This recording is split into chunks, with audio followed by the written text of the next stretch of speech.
Monsieur Élisée Eldi Mbaye. C'est Mbaye, ça c'est sénégalais. C'est pas Mbaye sénégalais. Non, c'est pas Mbaye sénégalais, mais c'est Mbaye tchadien. Oui, c'est El Djimbaye, mais beaucoup de Sénégalais m'appellent Ala Djimbaye. Or, chez moi, Mbaye a un sens. Mbaye, c'est le chef, c'est le seigneur. C'est ça. Donc, c'est un nom royal chez moi. Le mot Mbaye. Donc, El Djimbaye peut signifier Dieu aussi. Mbaye, le seigneur. Voilà.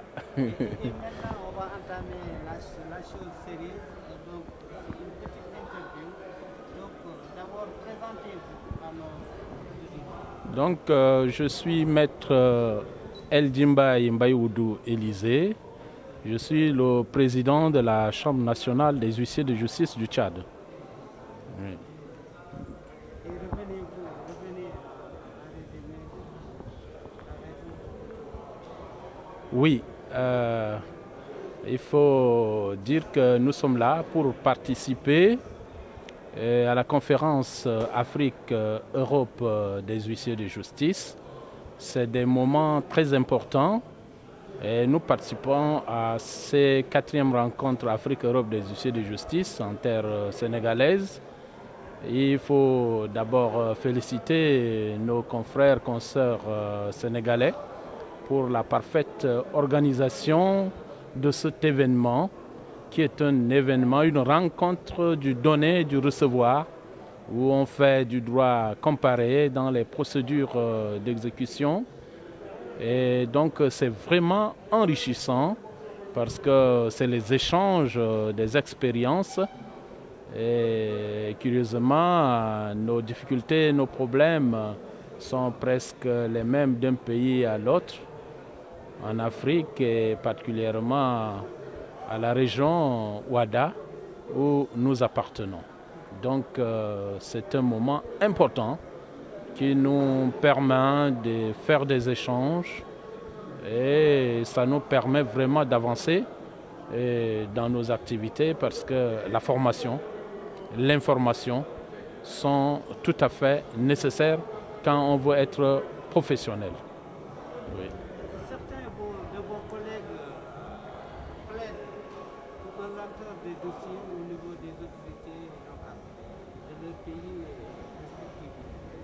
Oui, c'est vrai qu'il y a des lenteurs.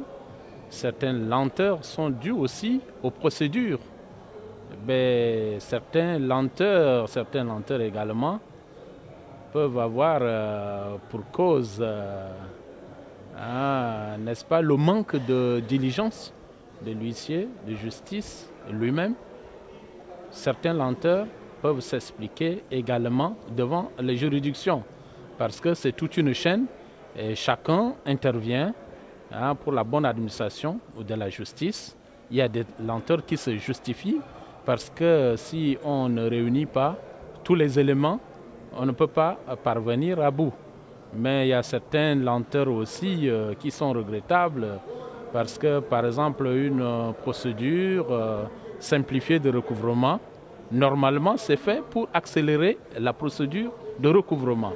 Mais parfois, quand on tombe dans le contentieux, les voies de recours, l'opposition, l'appel et tout ça, ça fait que parfois, vraiment, il faut le reconnaître, il y a lenteur dans les procédures d'exécution. Ma question est quelle est la différence entre l'huissier et la notaire? Il y a une différence. Il faut reconnaître que ce sont tous des juristes qui sont parfois tous sortis de la même école, mais chacun a ses attributions qui sont propres. Quand le notaire, par exemple, est appelé à authentifier les actes, à rédiger des testaments et autres, l'huissier, lui, il intervient pour traduire dans les faits les décisions rendues par les juridictions, à signifier, c'est-à-dire porter à la connaissance des personnes intéressées les décisions qui sont rendues. Donc il y a une différence totale dans les activités, les attributions de l'huissier de justice et du notaire. Et quelles sont vos attentes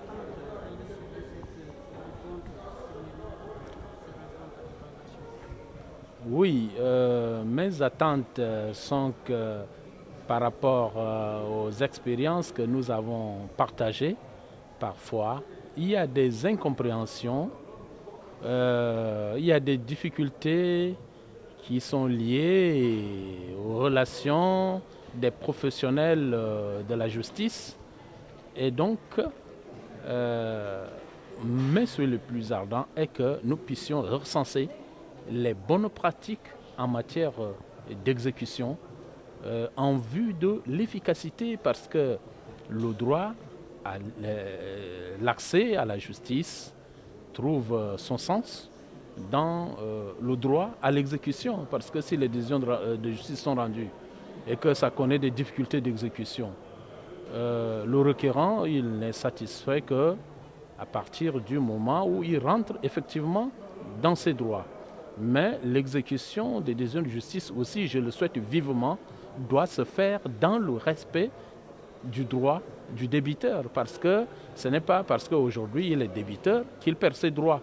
Donc il faut humaniser les exécutions, et ce genre de rencontres nous permettent d'échanger les expériences en vue d'humaniser de plus en plus les exécutions. Parce que le créancier, il a toujours hâte de rentrer dans ses droits, peu importe les moyens, même si c'est les moyens dégradants qu'on utilise, lui, son intention, c'est d'entrer dans ses droits. Mais l'huissier de justice doit jouer un rôle tampon entre le créancier toujours pressé à rentrer dans ses droits et tenir compte également de la situation du débiteur, également dans le respect de ses droits. Et je souhaite de tous mes voeux que ces échanges d'expériences nous permettent à améliorer notre façon de faire. Et donc ça va être une bonne chose, parce qu'on parle de plus en plus de l'humanisation des exécutions des décisions de justice. Après 2 jours de travaux, les interventions sont tout aussi riches que variées. Et s'il faut retenir quelque chose, nous évoluons dans l'espace WADA, quand bien même il y a des difficultés, mais la comparaison avec la procédure ou les procédures qui sont en cours également chez nos amis européens sont enrichissants.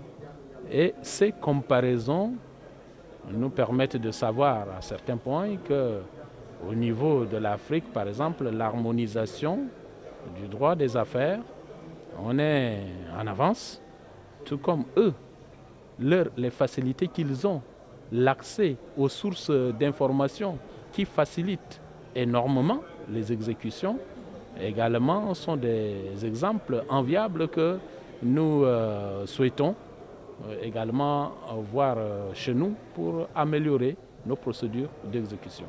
Et un message juste pour terminer. Un message juste pour terminer. Nous, s'il y a un message à donner, c'est que les professionnels que sont les huissiers de justice doivent toujours être à l'école de la formation. La formation continue et même la formation quasi quotidienne,